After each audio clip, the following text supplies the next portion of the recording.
The biggest things in space are gargantuan beasts.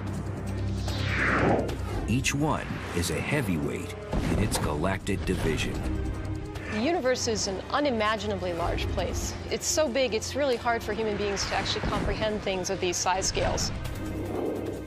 On Earth and in the universe, size matters, but it matters in different ways. In space, bigger is not necessarily better.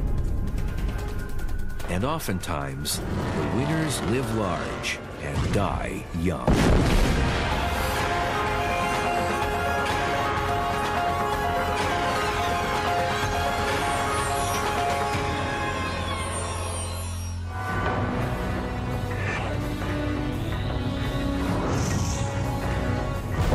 They're the Mount Everests of the cosmos. Astronomers aim their telescopes at them like paparazzi, eager to capture images of their every movement. They are the biggest things in the universe, and their sizes are truly mind-boggling. The good thing about being huge in the universe is that the universe is even huger than you are. So there's plenty of space to stretch out and get your size measured among intelligent civilizations that are having a look. The first thing you find out when you start studying astronomy is how darn big everything is. Almost everything you're studying is so far beyond any kind of human scale that we're ever going to encounter in our normal lives. The universe is brimming with gigantic objects. Within our own solar system, Earth is the 5th biggest planet. But it's 100 million billion times smaller than the largest stuff in space. So what holds the coveted title as the biggest thing in the universe? Most astronomers agree it's the cosmic web, an endless scaffolding of superclusters of galaxies surrounded by dark matter, an invisible and mysterious form of matter that accounts for 90% of the universe's mass. The largest thing in the universe, you might even wonder if it's a thing at all. It's a web of dark matter that fills the volume of the universe. Dark matter is this matter that we can't even see. It doesn't emit any light, but it is filled throughout the universe, and there's structure in it. Dark matter is something much more mysterious than most people know. Literally, the stuff that makes me up. Dark matter isn't made of that. I don't think you could smell it. I don't think you could touch it. It simply has gravitational attraction. The cosmic web of dark matter becomes visible when looking at the objects that fill it. This cosmic web really is almost like a three-dimensional spider's web. At the very center of all the vortexes, there are the superclusters, clusters of thousands of galaxies. And then filaments of galaxies connect them all the way across the volume of the universe. The deepest, strongest gravity at the intersections of these web-like structures is where all the gas falls. And that's where galaxies form, clusters of galaxies form. But just how big is the cosmic web?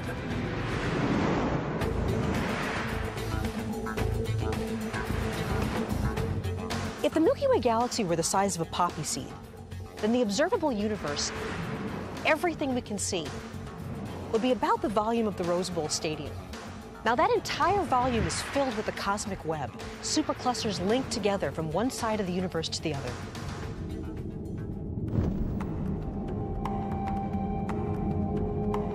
The origins of the cosmic web remain uncertain, but scientists think its initial seeds were planted in the Big Bang, the beginning of the universe. During the Big Bang explosion, the whole universe blew up essentially and expanded very rapidly. So the cosmic matter web contains all of the original matter that was created during the Big Bang, just blown up into the very, very large structures that we see today.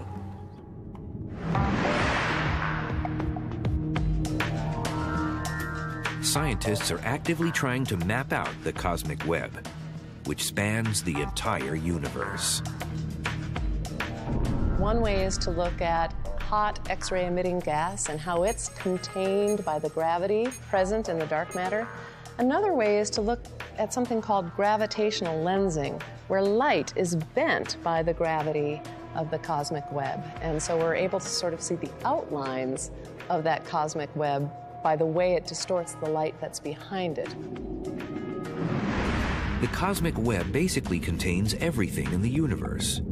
But some scientists question whether it's technically the largest object, because the web isn't continuously connected throughout space.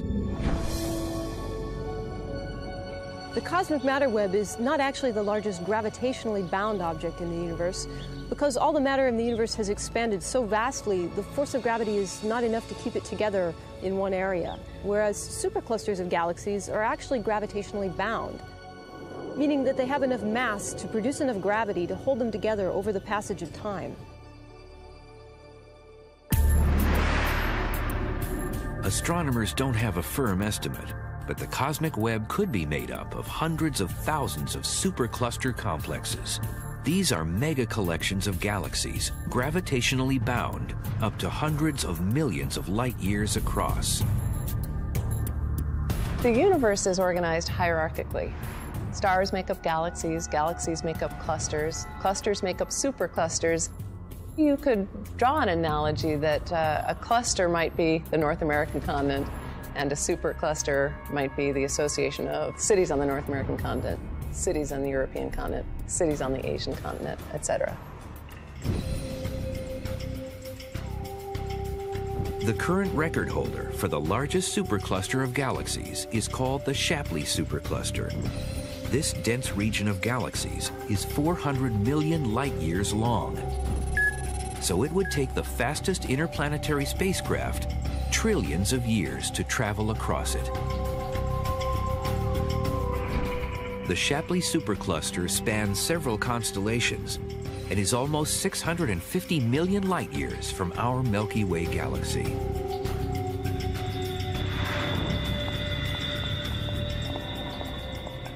I have here a small toy boat, which is a replica of the Queen Mary, which you can see here behind me.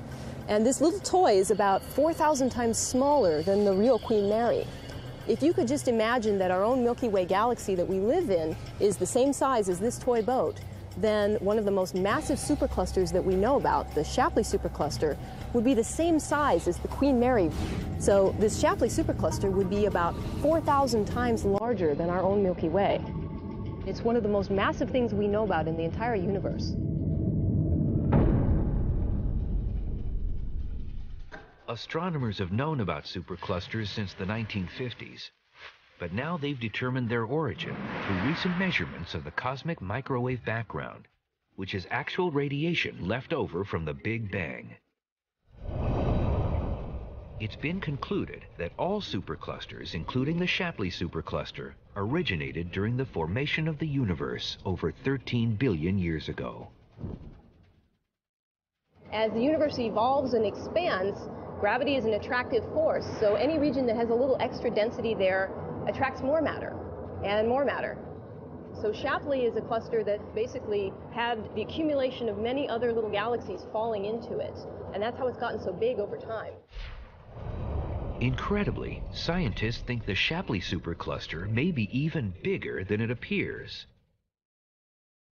In fact, we may only be seeing a small fraction of what's really contained within the Shapley Supercluster.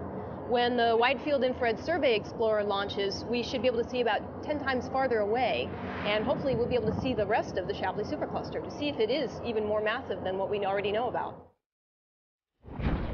Superclusters of galaxies will stay together over time because they're gravitationally bound. Gravity is holding them together, so even though the universe is expanding, over time, those superclusters of galaxies will stay together, and they'll always keep orbiting each other.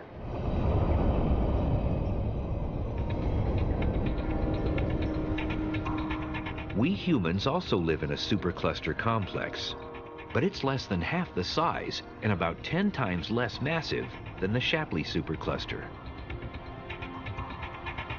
Our Milky Way is part of a small little cluster called the Local Group, which is part of a larger cluster called the Virgo cluster, sort of on the outskirts of that. So it's like your home address. You live on this street in this town, in this state, in this country.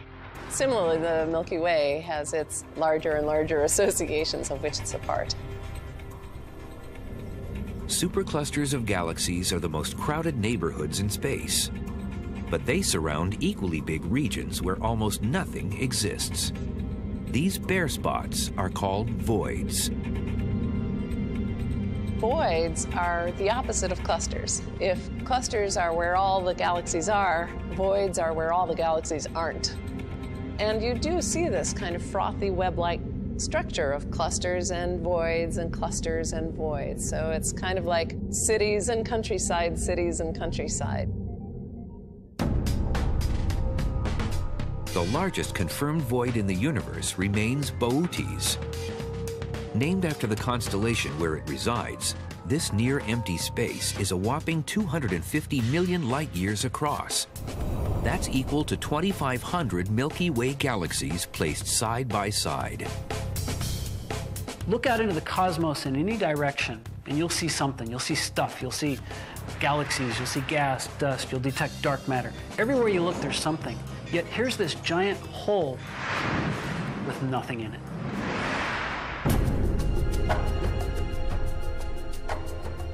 The Boötes void, which was discovered in 1981, is almost completely devoid of galaxies. A new way to search for even larger voids may be possible by precise measurements of the temperatures of the cosmic microwave background radiation. Subtle cold spots in this radiation could locate the directions of large distant voids.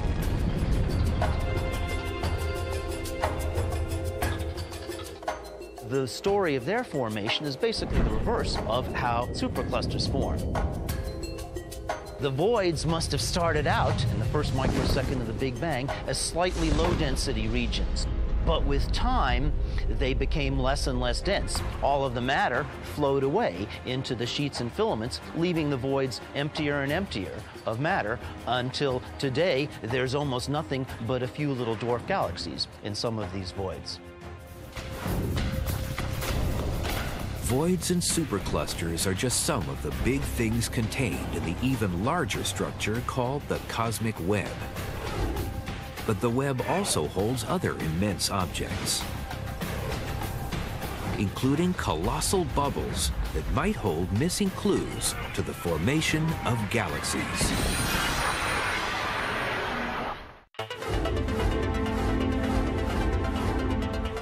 The universe is packed with monstrous things. Researchers have recently discovered giant clouds of gas that resemble something out of a horror movie. These mysterious objects are called Lyman alpha blobs. My personal favorite biggest objects in the universe are the Lyman alpha blobs. An unpredicted, unexpected phenomenon where you're catching a galaxy in the first phases of its formation and collapse. A Lyman alpha blob is very much like this expanding soap bubble. Except in the case of the soap bubble, it's the air which is making it fill up. A Lyman alpha blob is expanding because of heat. A lot of energy has been injected into this gas to make it heat up. And when you put all that energy into a gas, it inevitably tends to puff up and expand exactly like an expanding bubble. In the case of a Lyman alpha blob, it's being puffed up by heat and maybe also by the ultraviolet radiation from the newly formed stars. The largest known Lyman alpha blob is a colossal amoeba-shaped structure that resembles a giant green jellyfish. It's 200 million light-years wide and is located in the constellation Aquarius. When we're looking at the Lyman alpha blob, we're seeing gas that's sort of spread amongst these very first stars and galaxies. It's kind of an amorphous shape of about 30 separate little blobs inside of it. It's very large and very massive. The whole structure is about 3,000 times the size of our own Milky Way galaxy. The Keck and Subaru telescopes in Hawaii contain special filters that are able to see this faraway blob, which spreads out along curvy tentacles. Scientists estimate that the largest Lyman alpha blob was formed about 12 billion years ago, almost 2 billion years after the Big Bang. The observational technique we use to see that gas, it refers to a very specific color of light, emission of light that's called Lyman alpha. So you hear a phrase Lyman alpha blob because if you take an image of the sky through a filter that gives you only that Lyman alpha light, that very special wavelength of light, you'll see a little blob on the sky. Lyman alpha blobs are perhaps precursors to the galaxy clusters we see today. Within these gigantic bubbles may exist cocoons that will one day spawn new galaxies. The Lyman alpha blobs are probably a fairly special, short-lived phase in the evolution to creating a galaxy. I would expect that most of them are going to collapse and form young galaxies in the next 100 million years or so of their lives. So it's a special phase just when a galaxy is beginning to pull itself together. The search of the universe for Lyman alpha blobs is just beginning. We'll undoubtedly find many more of them, and even perhaps some larger ones in the future. Stay tuned. Lyman alpha blobs may hold the answers to the formation of individual galaxies, which are gravitationally bound systems containing stars, gas, dust, and dark matter. At least 100 billion single galaxies exist in the observable universe. They range in size from 10,000 to millions of light years across. Galaxies, these titanic collections of stars, I think of them as cities, having been born in one myself. Not only a galaxy, but also an actual city, a native of New York, where everyone is crowded together. Galaxies are sort of how matter has organized itself in the universe.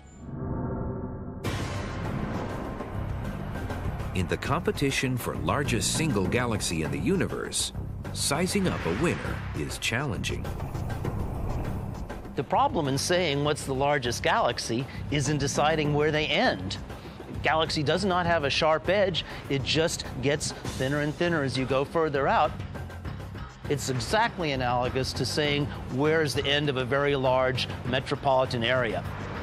Where's the end of Los Angeles? You can go out 50 miles and you'll still find a fairly high density of suburbs. The suburbs of a big galaxy like the Milky Way extend out very, very far, more than 100,000 light years. And with a giant galaxy, those suburbs extend out hundreds of thousands of light years. Since scientists can't determine a clear winner, several galaxies share the title as biggest. They're called cluster diffuse, or CD galaxies, and they sit in the centers of rich clusters of galaxies. If you think about the cosmic web as being sort of like a three-dimensional spider web, well, then the spiders lurking in the middle of the web are these monstrous CD galaxies, as we call them. These galaxies can have masses that are, in some cases, maybe 10 times or 20 times the mass of our own Milky Way. These CD galaxies are the largest galaxies in the universe. For example, IC 1101 sits in the center of a galaxy cluster called Abell 2029, and it's 6 million light years across. Compare that to our own Milky Way, that's 100,000 light years across. It's a really big galaxy. It's 60 times the size of our Milky Way. CD galaxies are elliptically shaped, as opposed to a disk structure like our Milky Way. This is because they've achieved their size by bulking up on other galaxies through galaxy mergers. You may have heard the phrase galaxy cannibalism, where one galaxy eats another. That goes on all the time in clusters of galaxies. So sitting usually down at the very center of a massive cluster, you'll find one big galaxy. These CD galaxies have so much mass that they are the 800-pound gorilla wherever they are. You see little galaxies maybe orbiting around them, but basically it's eaten up everything nearby. The largest galaxies may be 6 to 20 million light-years across. However, there are other objects even larger. They're called radiolobes. Stretching out from both sides of a galaxy, these immense structures are actually hurling jets of charged particles that emit radio waves. So we're here in this auto body shop where I'm going to use these two torches to simulate radio jets coming out of opposite sides of an accretion disk swirling around a supermassive black hole. So in the visible, you see a small blue flame coming off of the torch. But in the infrared, you can see that the heat from the torch extends much, much further out. Similarly, with the radio jets, what you see in the optical is actually quite different from what you see in radio waves. A typical lobe might be 160,000 light years as the lobe spreads out on both sides of the galaxy. That's about twice the size of the Milky Way galaxy's disk.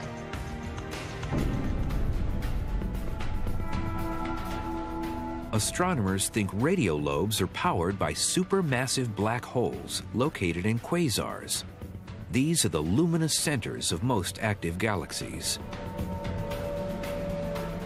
The jets of radio energy that come from a giant black hole and make these enormous radiolobe structures are very closely related to quasars.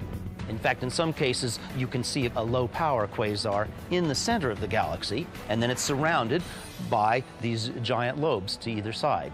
They've been blasted out by very high-energy jets of electrons that are basically moving at almost the speed of light. And they are blasted out probably from the north and south poles of a spinning black hole. The radiolobes depend on matter going down the black hole. As matter goes down the black hole, some of it gets accelerated up into these lobes. So the size of the lobes has something to do with the history of how much matter the black hole was actually fed on. And so over time, they'll change size. Radio telescopes have surveyed the universe and determined the largest known radiolobe. The undeniable record holder is located in the galaxy named 3C236, which is in the constellation Leo Minor. Its jets span 40 million light-years across. Scientists don't understand why some active galaxies form these jets and others don't. But one thing's certain, radiolobes will not last forever. Perhaps for only a few million years. So just as this torch will eventually run out of gas and shut itself off, the jets from a radio galaxy will eventually die as well. When the black hole has consumed all of the material in its immediate vicinity, there'll be nothing left of the accretion disk to get shot out along the magnetic field lines, and the jet will die. If black holes are the producers of these gigantic radiolobes, then what is the largest black hole in the universe? Scientists are currently placing bets on the winner.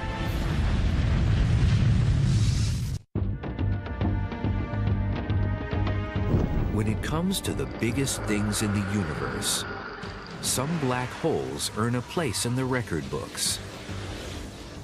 A black hole is a region of space where the pull of gravity is so immense that nothing can escape it, not even light. There are billions upon billions of these black monsters prowling the universe. They come in two size categories. Most of them are the stellar mass black holes, which are about 5 to 100 times the mass of our sun. And then there are the supermassive black holes that are millions to billions of times the mass of the sun. We have the supermassive black holes, the kind that we seem to be finding in the centers of every galaxy where we've had the resources to look. Havoc is wrought upon your environment if you're a star orbiting close to one of these supermassive black holes in the centers of these galaxies.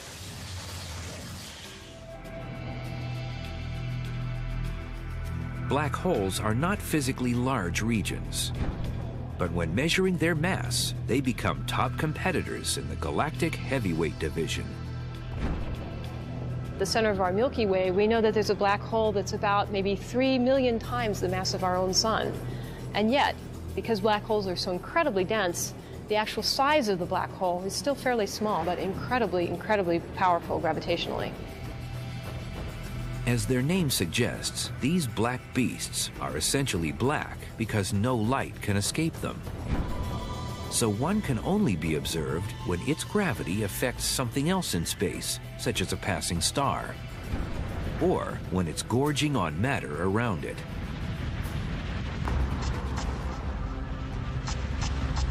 So, what is the reigning black hole champion?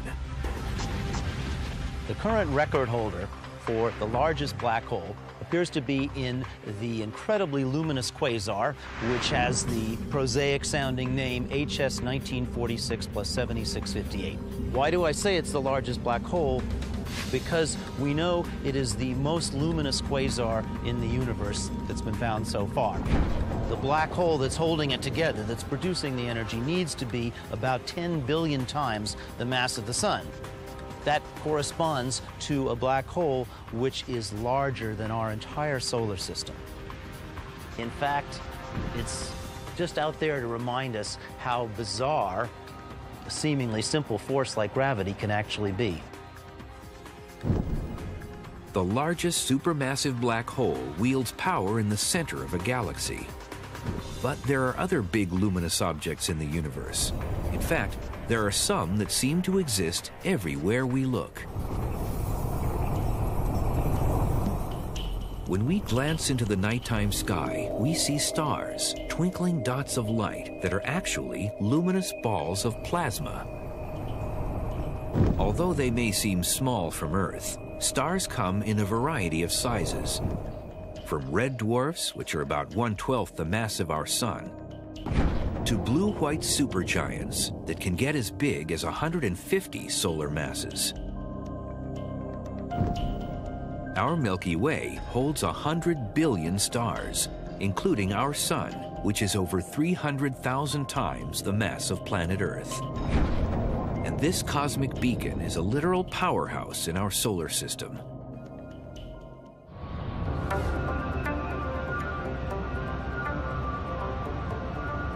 This natural gas power plant produces about 300 megawatts of power. Now that's enough to power a few 100,000 homes, but that's only a tiny fraction of our sun's energy output. The sun's power is about 2 billion times the amount of this plant. So even in spite of its distance, the sun is able to warm our entire planet. Even so, our sun isn't the largest or the most powerful star by a long shot. The most powerful stars are about 1 million times as powerful as the sun. So if you wanted to compare that with the Hoover Dam, you would need 30 million Hoover Dams per person on the planet to generate that much power. There's really no human scale to imagine this power output.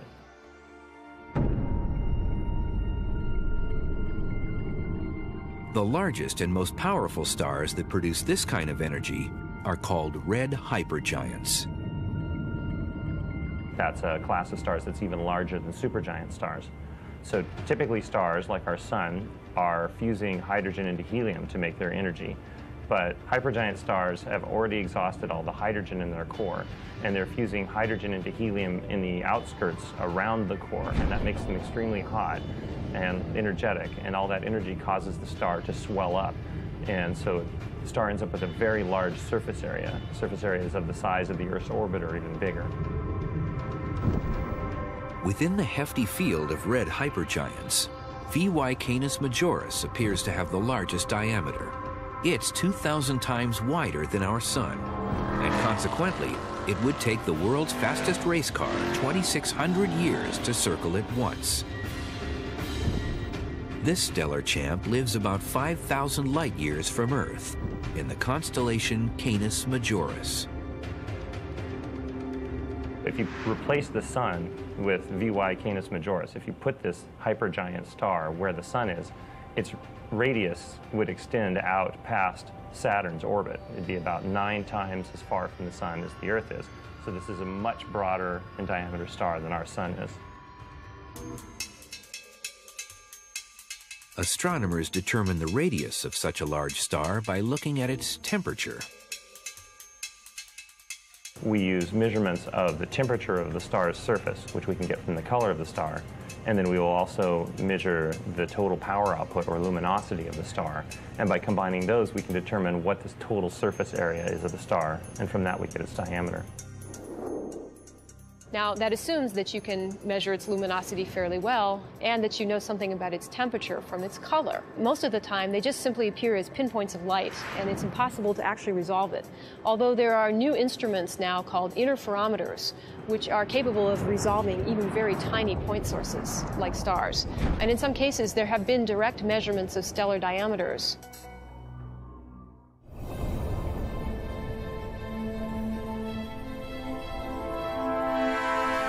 VY Canis Majoris will not be a title holder forever. The red hypergiant is losing mass at the rate of almost 30 Earth masses or more per year. The largest stars in the universe, like VY Canis Majoris, are actually dying stars. That as stars begin to die, they burn their nuclear fuel much less stably. They puff out over time. VY Canis Majoris is probably only a few million years old. Stars that are as massive as it is don't live very long. They use their fuel up at prodigious rates. Then they swell up into this hypergiant state and only live there for a few 100,000 years, a very short time scale, and then rapidly explode as supernova. VY Canis Majoris might have the largest diameter, but when it comes to possessing the most mass, there's another star that tips the scale.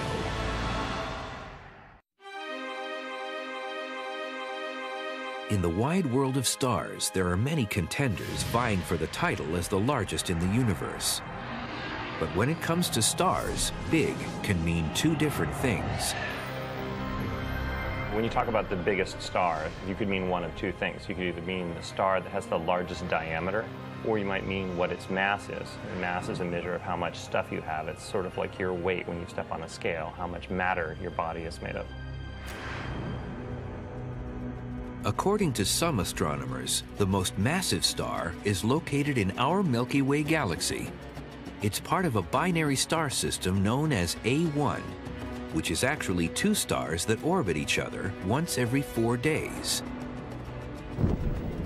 We find there that one of the stars appears to have a mass of about 115 times the mass of the sun, and the other star is also enormous, about 84 times the mass of the sun. So both stars in this binary are among the most massive stars that we have ever measured.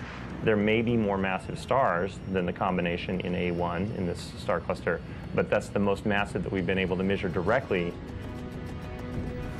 These massive stars will live full but short lives. Massive stars are hugely luminous. Sometimes they can outshine millions of stars in their neighborhood, but at a cost. Cost is they will run out of fuel faster than everybody else. And when they die spectacularly. They explode their guts and scatter it across the galaxy. So, the cost of living a high mass life, a high luminous life, the cost of living in the fast lane is that you explode at the end of your life. A bright star may burn out faster and die sooner, but at the same time, those hot stars are cooking up elements that are essential for life.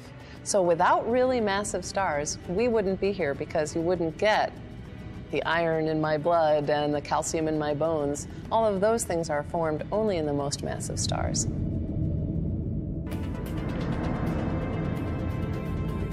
We humans need essential elements from massive stars. But we also need a planet with a firm surface to stand on. Planets come in two size groups: large gas giants like Jupiter and small rocky terrestrials such as Earth. In our own solar system, Jupiter is the largest planet, while Earth trails in 5th place. Yet even though Jupiter reigns supreme in our galactic zip code, it's not the biggest planet in the universe. The largest planet with a well-known radius is called TRES-4. It's named after the Transatlantic Exoplanet Survey that discovered it in the constellation Hercules in 2006. TRES-4 is unusually large for its mass.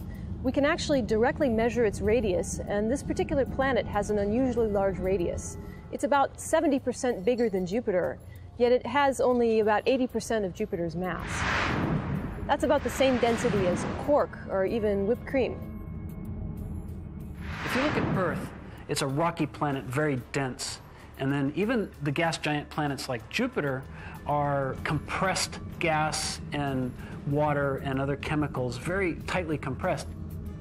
This thing, TRES-4, is like a marshmallow. Although TRES-4 is light for its size, it's about 18 times larger than Earth. Scientists aren't exactly sure how TRES-4 got so large. One theory is that the planet's extremely close distance to its parent star is cooking up a lot of chemicals in its atmosphere, which is trapping heat, much like greenhouse gases. This particular planet is only about 5% of the Earth's sun distance from its parent star, so it's very, very close. In fact, so close, it orbits its star every 3.5 days. So you can imagine how hot and how just blasted with sunlight this thing must be. Because the planet can't cool off, it can't shrink. Because when it's very hot, when gases are very hot, they expand. So this might be contributing to keeping the radius of this planet so very large. TRES-4 may be a puffed-up planet, but when it comes to sustaining life, bigger planets don't offer prime real estate. These giant planets really are just gas. There's no solid structure to them at all. There's nowhere to stand on them. So it's not a very likely place to find life, because life would have to continually be blown around in the atmosphere. And that's a hard thing to evolve from. This planet would not be a very habitable place because it's so close to its parent star. It's getting blasted with radiation from its sun. So it would be a very hot and unpleasant place to be, at least for humans.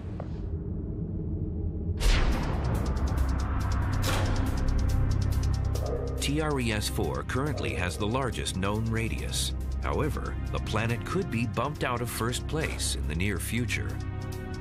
Scientists are finding new planets basically every day almost at this point.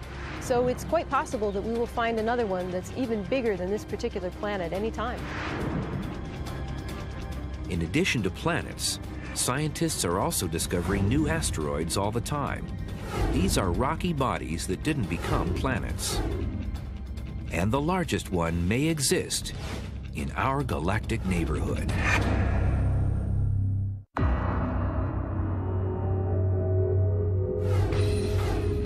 In our own solar system, billions upon billions of leftover rocks that didn't become planets take refuge in the asteroid belt. Some are as small as grains of dust, and others are the size of nations. Ceres was the first asteroid ever discovered, and it remains the largest known asteroid to date.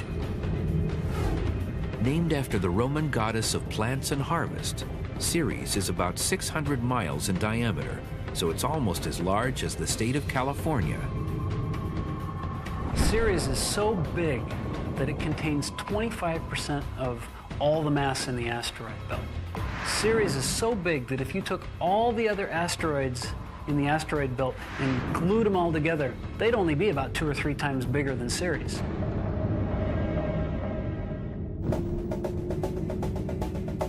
Ceres' size sets it apart from the rest of the rocks in the asteroid belt. It would take the Apollo lunar rover 10 days to drive around the asteroid at 8 miles per hour. But in addition to its size, its other distinct feature is its round shape. You have all these Idaho potatoes orbiting in the asteroid belt of the solar system, most of which are craggy chunks of rock. Ceres is large enough, massive enough, that its gravity has overcome the strength of the rocks that contain it. And anytime that happens, the shape becomes a sphere.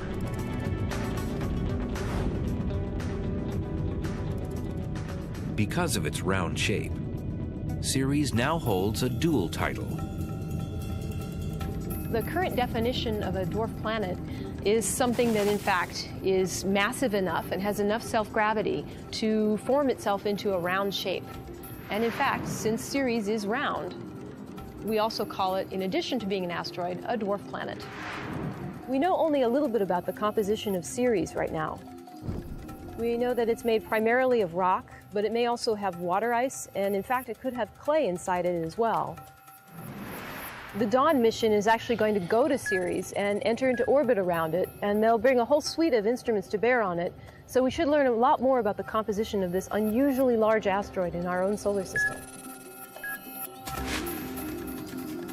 Ceres may be the largest asteroid in our solar system, but it's a big universe out there. It's quite possible that as we go on to exploring other solar systems outside of our own, that we may in fact someday find an asteroid larger than Ceres. Our solar system contains some oversized objects. The largest planet, Jupiter, has the biggest moon, named Ganymede. Planet Mars actually contains the largest volcano, called Olympus Mons. It's 17 miles tall, which makes it about 3 times taller than the biggest volcano we have on Earth. It's so tall that if you stood at the base of Olympus Mons, you wouldn't be able to see the top due to the curvature of Mars itself. So in our own solar system, the biggest things definitely have had a powerful shaping effect on the universe. One might guess that the Sun would take top honors as the largest thing in our cosmic suburb. It's 1,000 times more massive than Jupiter. But is there something bigger? The largest object associated with our solar system is the Oort cloud. And this is a very diffuse cloud of comets that literally extends about halfway out to the nearest star, Alpha Centauri. Alpha Centauri is about 4 light years away. Astronomers estimate it would take the space shuttle hundreds of thousands of years to travel around the outer edge of the Oort cloud. The Oort cloud is so dark and so distant that we really can't directly observe it. But what we do know is that comets come in from every direction on the sky. So there must be a spherical cloud of comets far away from us.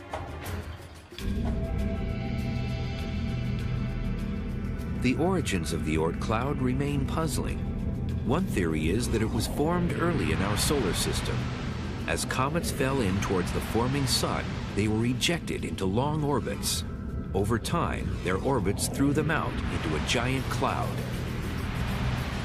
It's very far away, and it's filled with icy remnants that have just been left in basically the same state that they were from right around the time when our solar system formed, about 4.5 billion years ago.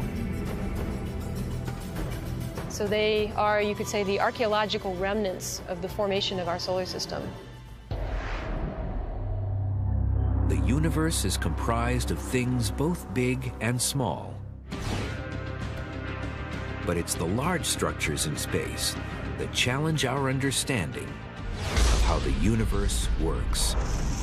Although astronomers have found many substantial objects, the quest to find even larger ones continues. Astronomers are hoping to find new large planets, new huge superclusters, and learn more about the things that we've already seen. As technology improves with better telescopes, better detectors, newer surveys, we will be able to see farther into space and therefore hopefully discover even bigger things than we already know about.